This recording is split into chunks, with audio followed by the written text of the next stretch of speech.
Good morning, America. Breaking overnight, retaliatory strikes. The U.S. and Israel targeting Iran with more firepower. Explosions rocking Tehran.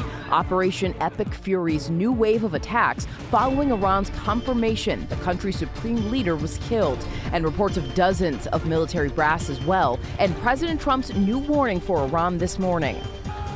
Celebrations after word of Khamenei's death, as well as protests. Iran's retaliation strikes near the U.S. base in Bahrain. The direct hit on an apartment building and flames at a famed hotel. And Israel. The air raid siren has just gone off once again. It's been going all day. Already we're seeing the signs of what looks like air defense going up into the sky to try and intercept incoming Iranian missiles. What we're learning about the decision to attack Iran, President Trump's phone call with our Rachel Scott following that direct message to the Iranian people calling for regime change. Take over your government. It will be yours to take. This will be probably your only chance for generations. This morning, the questions raised about the massive strikes without congressional approval. Lawmakers weighing in, police on high alert for possible security threats here at home. What's being done to protect Americans, plus the oil implications, Iran's threats, and the pain at the pump. All the angles on this major news story, the impacts and the late-breaking developments. This is a special edition of Good Morning America, Attack on Iran. And we do say good morning, America. We have lots to get to here on our top story. New strikes rocked Tehran this morning while Iran is staging widening counterattacks after the country confirmed its supreme leader, Ayatollah Ali Khamenei, has been killed.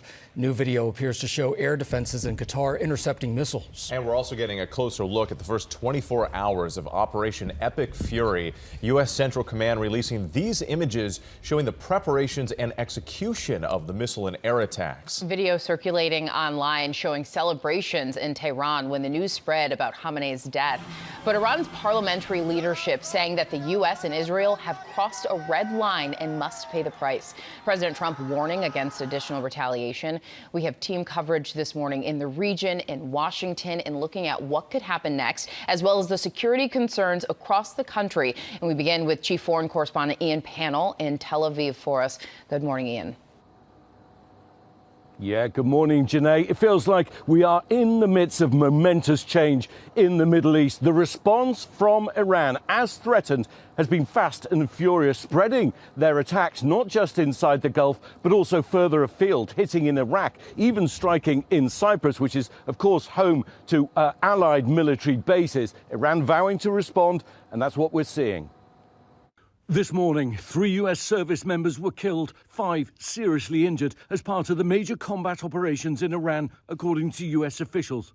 This comes as the U.S. and Israel unleash more strikes on Iran. President Trump with a new warning to the regime as they vow revenge for the killing of their supreme leader, Ayatollah Khamenei. Trump writing on social media overnight, Iran just stated that they're going to hit very hard today, harder than they've ever hit before. They better not do that, however, because if they do, we'll hit them with a force that's never been seen before. Iran confirming the 86-year-old cleric's death on state TV late last night, saying he was carrying out his assigned duties in his workplace when he was killed Saturday morning. New satellite imagery showing the extensive damage to Khamenei's compound from above, buildings leveled. Across Tehran, videos circulating online, capturing cheers heard for miles as news spread of Khamenei's death. But in a sign of the divisions in the country, others mourning. The attacks began Saturday morning, targeting Iran's leadership, its military and nuclear facilities. Iranian television showing massive craters, plumes of smoke and debris scattered throughout Tehran. The initial assault lasting hours. Cars and buildings in flames. Iran saying more than 1,000 people were killed or wounded. Among them, an airstrike on a girls' school in the southern city of Minab, leaving more than 100 dead, according to state media. The US now investigating, insisting it had never deliberately attacked civilians. The brazen daylight strikes hitting at least 9 Iranian cities, according to state media. The White House releasing these images taken during the start of the attacks. President Trump monitoring the situation in real time from Mar-a-Lago. The Pentagon dubbing the operation Epic Fury, also sharing these new videos. Tomahawk missiles launching from a destroyer. Fighter jets taking off from the deck of the USS Abraham Lincoln. A barrage of long-range missiles firing into the air. Iran's promised retaliation swift, targeting Israel and US assets in the Middle East. Israeli air defenses intercepting a barrage of Iranian missiles over Tel Aviv. Some still getting through. One attack coming in right as we were preparing to go on air last night. The air raid siren has just gone off once again. It's been going all day.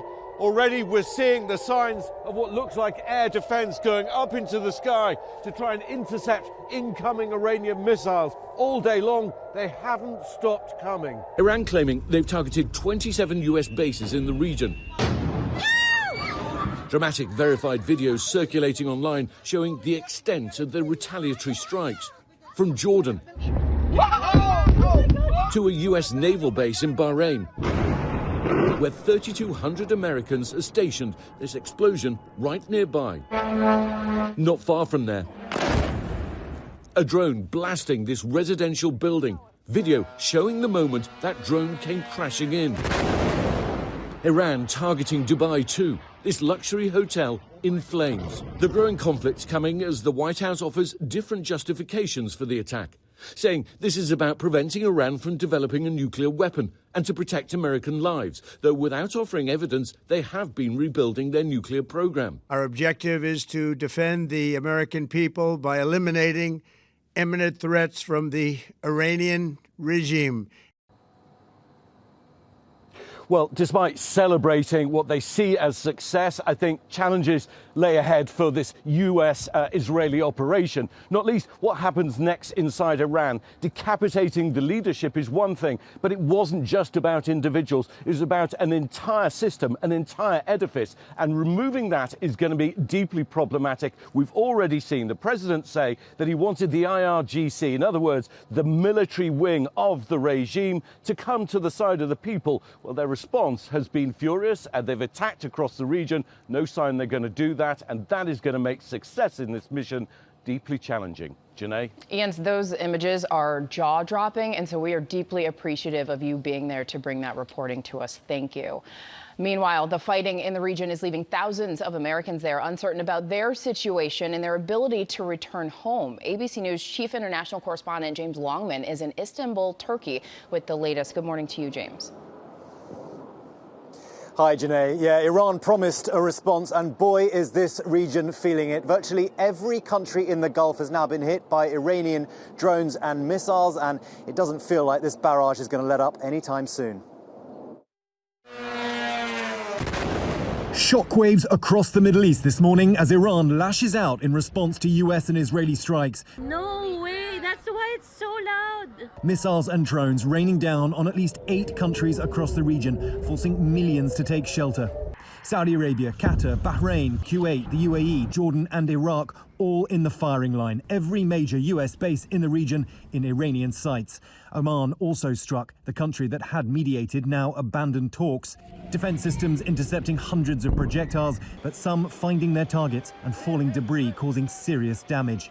The Gulf is home to millions of foreigners and an important transport hub, now paralyzed by airspace closure. The captain actually said due to military conflict or military escalation in the area and due to airspace restrictions, we have to turn back. It was just pretty much widespread panic on the plane. And Americans who were just visiting the region unsure if or when they'll be able to get home. A lot of explosions, a lot of warnings, a lot of jet sounds. And now US diplomatic missions abroad are being targeted by angry crowds. The US consulate in Karachi stormed, and clashes near Baghdad's Green Zone, where the US embassy is located. Embassy staff and the roughly 35,000 US military personnel in the Middle East all now on high alert. In Tehran, with the internet almost completely cut, the situation is unclear, but some videos are emerging of crowds cheering the death of the supreme leader. And this morning, despite Israeli efforts to kill him, Iran's president, apparently still alive, vowing revenge, saying the supreme leader was martyred at the hands of the most wicked villains in the world, and that his killing is considered a declaration of open war on Muslims, especially Shiites, in all corners of the world. US allies might be urging calm, but right now no one is listening. In a joint statement, the prime ministers of Germany, France and the United Kingdom saying they condemn Iranian attacks on countries in the region in the strongest terms, calling for the resumption of US-Iranian negotiations. Many in cities across the globe are welcoming the news of Khamenei's death, but many question the legal basis for his killing. Now, the UN is calling for restraint. They're calling on Iran, Israel and the United States to de-escalate. They're worried about a wider regional conflict. But I've got to tell you guys, it feels like we are already there. Whit. James Longman for us. Thank you so much. Now to what we're learning about President Trump's decision-making process ahead of these military strikes against Iran. ABC News senior White House correspondent Selena Wang is joining us near Mar-a-Lago. And Selena, the plans for this attack were months in the making. Yeah, that's exactly right. And the president has been following all of this unfolding from his Mar-a-Lago resort, huddled with his national security team. But now that Iran's supreme leader is dead, the big questions remain. Who will take control next? And how involved is the U.S. going to be? Because Trump has made it very clear this is not over. He said the heavy and pinpoint bombing will continue uninterrupted throughout the week or as long as necessary. And remember, guys, this is a president who had repeatedly promised not to launch another war in the Middle East. But with these strikes, he's essentially done exactly that. He's even warning Americans there could be U.S. casualties. And we've seen the justification for this military action evolve. The president had claimed for months that the U.S. already obliterated Iran's nuclear sites, but now he insists, without providing evidence, that Iran was trying to quickly rebuild. Administration officials also tell us that diplomacy was not working. They say that Iran's missile capabilities posed a direct threat to the United States. And now it is also clear, Gio, that the president's goal really was regime change all along. All right, Selena Wang there in West Palm Beach. Thank you so much, Selena. Let's bring in ABC News senior political correspondent Rachel Scott and ABC News contributor Colonel Steve Ganyard. Thank you both for joining us here. Rachel, let's start with you, because when everybody was trying to figure out what was going on, you went straight to the source. You called the president. Did he give you a sense of the end game here and what he expects to happen next in Iran? Yeah, and Gio, when I spoke with the president, he told me he was in the room with his military advisors, with military leaders, and I asked him what exactly the intelligence was showing. He said he did believe that they had killed the supreme leader, and then moments later we saw him confirm that over on social media. And so then the president telling me it wasn't just Iran's supreme leader that was killed. He said much of the areas, much of their leadership was also destroyed. The president then telling me what exactly comes next, and it's very unclear. And so I asked him, okay, well, if Iran's supreme leader is dead, who takes over? He said, that I don't want to explain. He said, quote, we have a very beautiful plan, and then he ended by saying, you haven't seen us miss yet. And Rachel, you also talked to him about the negotiations that were still going on at the end of the week, and he talked to you about the breakdown in those. So what went into the president's decision to strike at the time that they did? This was one of the big questions that I had, Janae, because you heard the president for months now insist that Iran's nuclear program was completely obliterated by Operation Midnight Hammer that happened back in June. So I asked him, was there an imminent threat to the United States? Why strike now? The president told me that he believed that they were rebuilding their nuclear weapons, their nuclear firepower. He said that's just something that we weren't going to let them do. He said the talks were progressing, they were positive, but at a certain point he just did not believe they were going to get there. He said he did think that there was in fact a threat, but again, when it comes to the end game and what happens next, all of that is just very unclear right now. Yeah, a lot of questions. Rachel, we appreciate it. Let's bring in Steve Ganyard here. And Steve, now that the Ayatollah and the other top leaders of Iran, many of them have been killed, what are the possible next steps for the U.S. military? Yeah, I think they're going to continue to do what they're doing. Most importantly, the U.S. and Israel have achieved air supremacy over Iran, meaning that there's no surface-to-air threats, there's no fighters coming up. So we now have continuous U.S. and Israeli presence over Iran, and they will very methodically continue to bring down the military, continue to hit the IRGC, most importantly, trying to find those missile launchers that are launching missiles into the Gulf states. But note also, Whit, that they're going after the Basij. And the Basij is the paramilitary force that has been the primary oppressor of those protesters in the street. So this sets the stage for something later on, once the bombing stops, to be able to have the Iranian people rise up. Steve, how long could this last? I mean, I think a big question for the American people is, will the U.S. need to send in troops? They won't, Gio.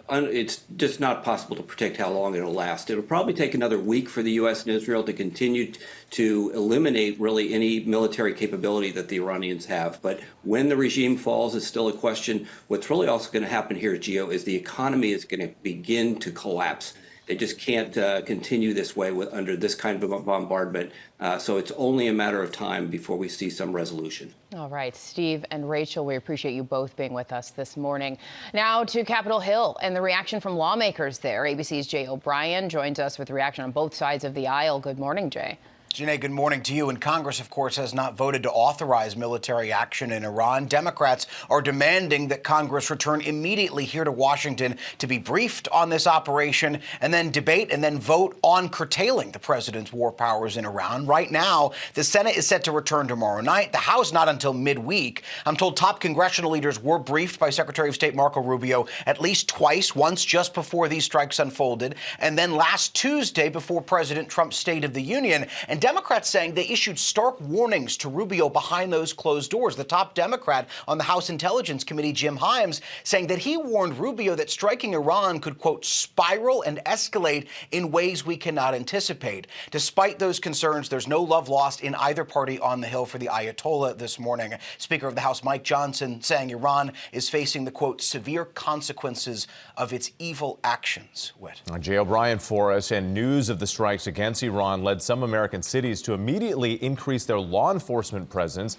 ABC News chief investigative correspondent Aaron Katursky has details. And Aaron, you've been talking about no imminent threat, but still a big police posture across the country in some major cities. They've been preparing for this, Whit, knowing that this was a possibility. And so this morning there are additional police patrolling synagogues and mosques and other locations significant to Jewish and Persian communities in places like New York and Los Angeles and elsewhere.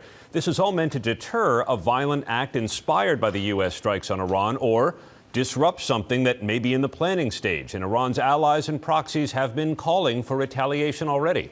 Authorities stress there is nothing specific, but law enforcement sources tell ABC News the FBI is increasing surveillance of certain individuals and scanning online for signs of plotting. The Secret Service is increasing security around the White House and the president, who Iran has targeted before. In fact, trial began just a few days ago in Brooklyn of a Pakistani man with ties to Iran who was accused of plotting to kill President Trump. Iran has also advanced cyber capabilities it could deploy. And so while a large-scale physical attack is unlikely, Homeland Security officials say Iran, even in its weakened state, could still try to disrupt American networks. All right, so it is all very concerning. Thank you so much, Aaron, for your reporting. Now, what the fighting in the Middle East could mean for the cost of gas here at home. And ABC's Andrew Dimbert is looking at the numbers. Andrew, good morning. Good morning, Gio. Gas prices could be going up after the strikes on Iran, with oil flows out of the Middle East facing an uncertain future in the days and weeks ahead. Iran is threatening to close the Strait of Hormuz, one of the world's most important choke points for the commodity. 20% of the world's oil passes through this waterway, and Reuters reports that the Iranian Revolutionary Guard is radioing ships in the area to say that no ship is allowed to pass. And some tankers in the region that we've been following have seemed to turn around. Iran has made this threat before to close the strait, but has never successfully done so. Either way, some disruption of oil exports is expected, with at least one analyst telling ABC News crude oil could jump 5 to 10% after hovering around a 5-year low before the attack, meaning gas prices at the pump. The national average could hit over $3 a gallon for the first time this year, Gio. So, Andrew, besides the potential higher prices for gas here, how else could everyday Americans be impacted? So I'm told there are also concerns in the energy sector that natural gas prices could spike as well, which could lead to higher electricity costs if this conflict drags on. All right, Andrew Dimbert, thank you so much for that. A lot to watch there. Still coming up here on GMA, we'll go back out live to the region for the latest on the ongoing strikes in Iran. Plus, breaking overnight, at least 3 people dead following a bar shooting in Austin, Texas. What we're learning this morning. And 2 people were left dangling in a hot air balloon that crashed into a radio tower. Look at that. Where this happened, coming up here on GMA on this Sunday morning.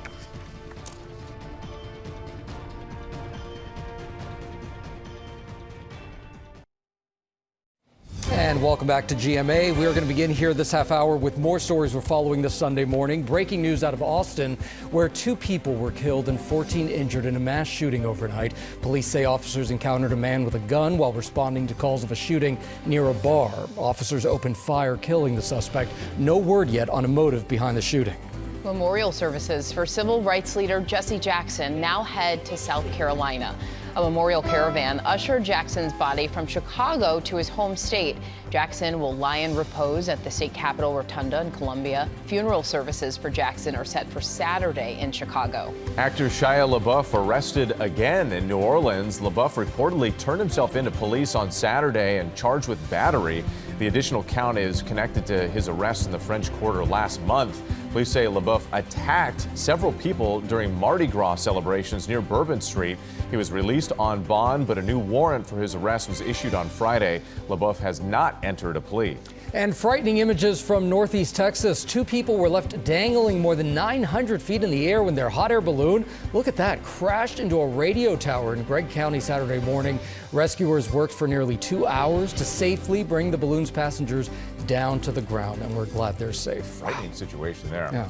All right, more now on the attack on Iran, a mix of support and condemnation after the U.S. and Israel launched that sweeping military campaign against Iran, killing the supreme leader, Ayatollah Khamenei. Yeah, the strike has sent shockwaves through the Middle East and around the world, prompting fears of rapid escalation as governments respond to this unprecedented moment here. We have team coverage from across the region this morning. Chief Foreign Correspondent Ian Pannell in Tel Aviv, Israel. Chief International Correspondent James Longman from Istanbul, Turkey. And ABC's Foreign Correspondent Marcus Moore in Doha, Qatar. So let's start in Israel.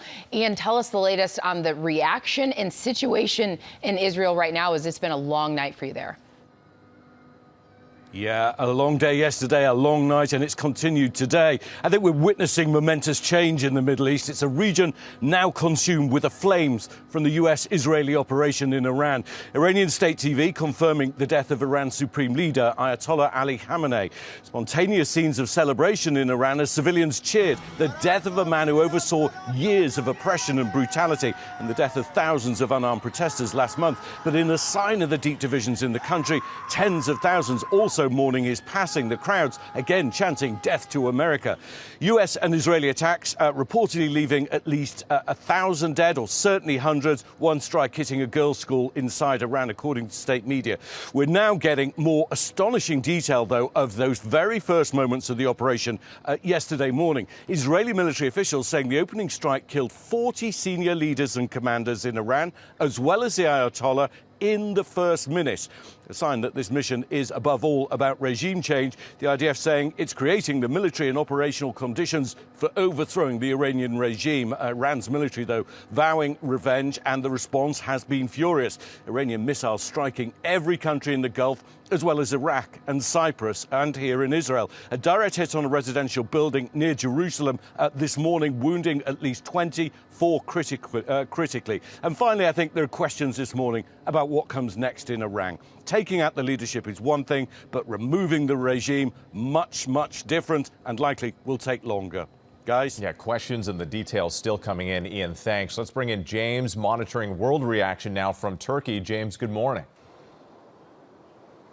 Yeah, where Iran said they would respond, and boy, are we seeing it in this region. We use the word unprecedented a lot in this business, but it is extraordinary to see just how many countries across the Gulf have been struck by Iranian drones and missiles. We're talking Saudi Arabia, Kuwait, Bahrain, Qatar, Jordan, Iraq. Oman, the country that was mediating those now failed talks. And the Iranians are trying to strike at US military personnel. There are some 35,000 across the region. There are US bases in many of these countries too. Extraordinary also to see strikes in the UAE, in Dubai and Abu Dhabi. These are major hubs for commerce, for trade, but also for transport. Some of the world's biggest airports are now paralyzed. They cannot operate because of these drones and missiles coming in. US embassies and diplomatic missions are also in the firing line here. The Karachi, the US consulate there in Pakistan, has been stormed. Hearing reports of protests outside the Green Zone in Baghdad, where the US embassy is located. So all of this is why the world leaders and the United Nations are calling for restraint. They're asking for Israel, the United States and Iran to come back around the negotiating table. They're worried about a wider regional conflict. But I've got to tell you, that is exactly what it looks like is already happening. Gio? Yeah, truly unreal to see those images. James, thank you for your reporting there. And now to Marcus in Qatar, where the U.S. Embassy had advised Americans to shelter in place following those strikes. Marcus, what are you hearing? Well, Gio, certainly the ripple effects of this situation are being felt across the region this morning. In Doha, debris from a missile intercept caused a fire outside the city. And this is something that we've been seeing across the region here. We're also seeing new images from overnight showing missile intercepts that caused explosions that lit up the night sky. And some of these intercepts that we witnessed yesterday shook the building where we are. We'd heard from a diplomat who was briefed on the situation, saying that Iran launched more than 70 missiles and drones at Qatar. And this morning, as you just heard James noting, we are seeing a travel mess worsen for some. The airspace is closed across much of the region. People are stuck at airports in Dubai and here in Doha, unsure of when they'll be able to fly out. And this certainly a situation that we'll be continuing to watch as this situation develops. Janae. 70 missiles fired at Qatar alone, Marcus. Our thanks to you, Ian, and James for your reporting. All right, coming up on Good Morning America, going inside Iran's regime with the country's top leaders reportedly killed. What could lie ahead for the country?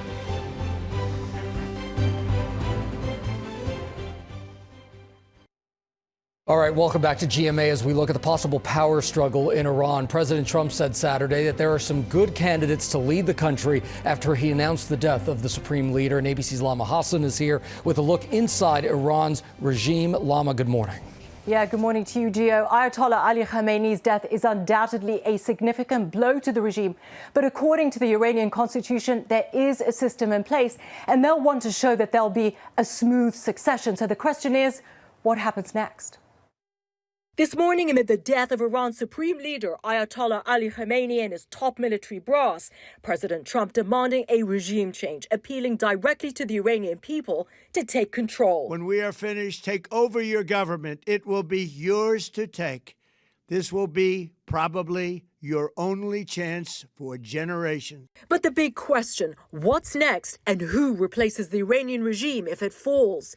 President Trump writing, hopefully the IRGC and police will peacefully merge with the Iranian patriots and work together as a unit to bring back the country to the greatness it deserves. He's looking for an exit. He wants to see people rise up. He wants to see people in the army and the IRGC, the Revolutionary Guards, defect and cause the implosion of the government so that he can declare victory and end the military operations. And by that, make sure that this does not drag out to something that will be politically costly for him at home.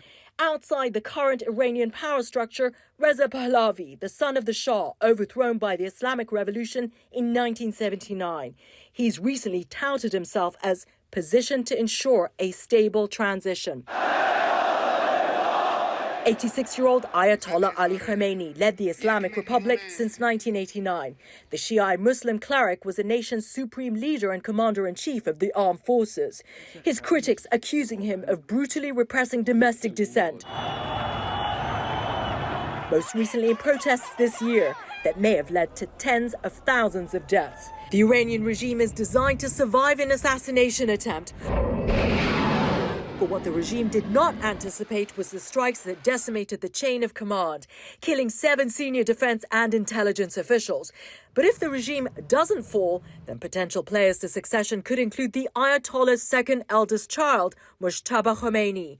He served in the Iran-Iraq War from 1987 to 1988, heading Iran's militia known as the Basij. Experts suggest that if the current clerical regime fails, the Islamic Revolutionary Guard Corps, the IRGC, which controls significant economic and military power, could seize control. So President Trump is hoping the IRGC, the most powerful armed force and one that the U.S. has designated as a terror group, to team up with the police to take over the country. But so many Iranians see them as brutal hardliners. So it's very hard to see them accepting this kind of leadership. Janae. So much that we'll be watching. Lama, thank you. Still coming up here on Good Morning America, putting the U.S.-Israel strikes on Iran into perspective. ABC News Chief Global Affairs anchor Martha Raddatz takes a look at how we got here and what the future could bring when we return.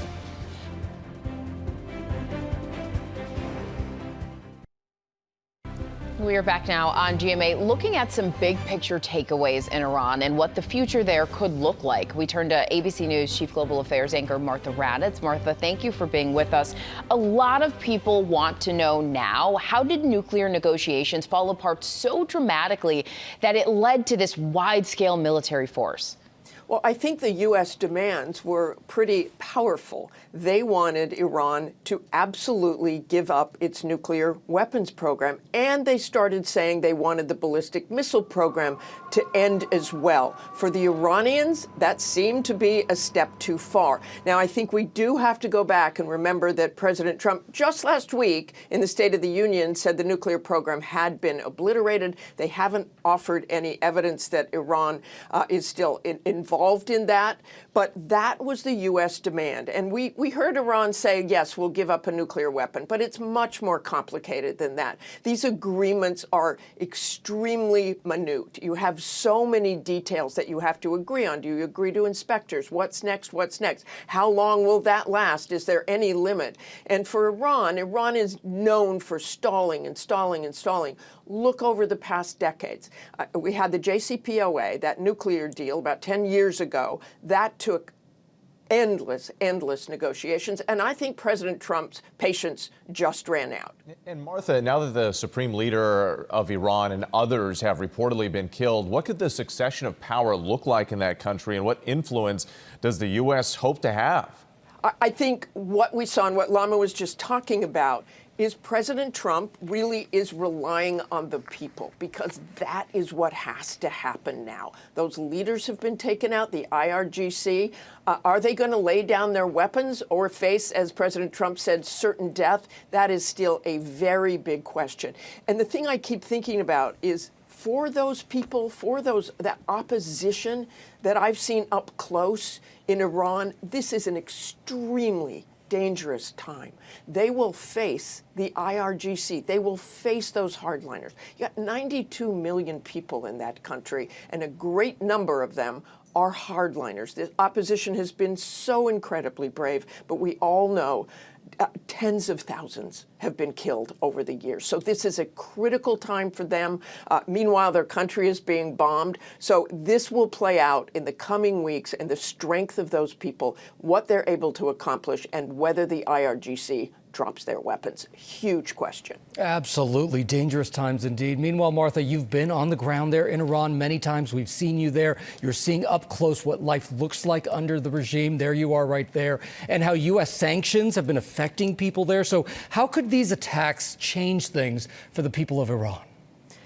The economy is close to crumbling. It really is. And I really have seen the suffering of the people and the repression. So if the opposition wins, if those sanctions are lifted, things could get better. But that's a very, very big if, guys. Yeah, so many questions and so much at stake in all of this. Martha, we appreciate it as always. And tune into This Week Later. George Stephanopoulos speaks with Democratic Senator Adam Schiff and Republican Senator James Lankford about Iran's future. Keep it right here. We'll be right back.